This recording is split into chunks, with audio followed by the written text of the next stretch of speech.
ndobva iyoyo wena chimedu akabva simudza bedzi ndobva taenda wena iwe tambobva ipapo ndobva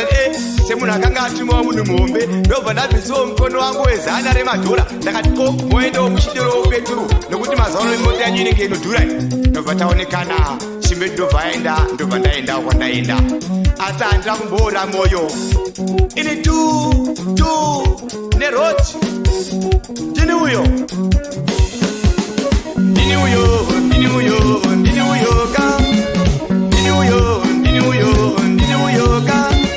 ndini uyo ka ndini uyo ka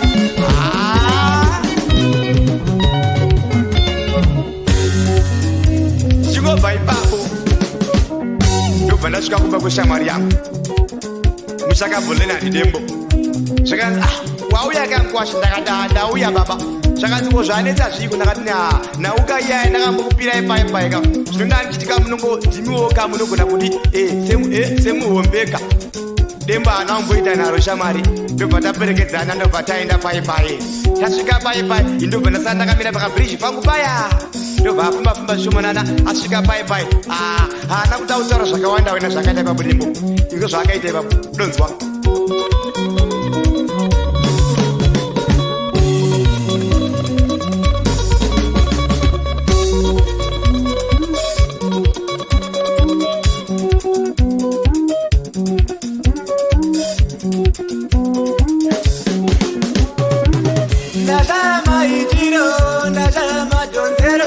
Naja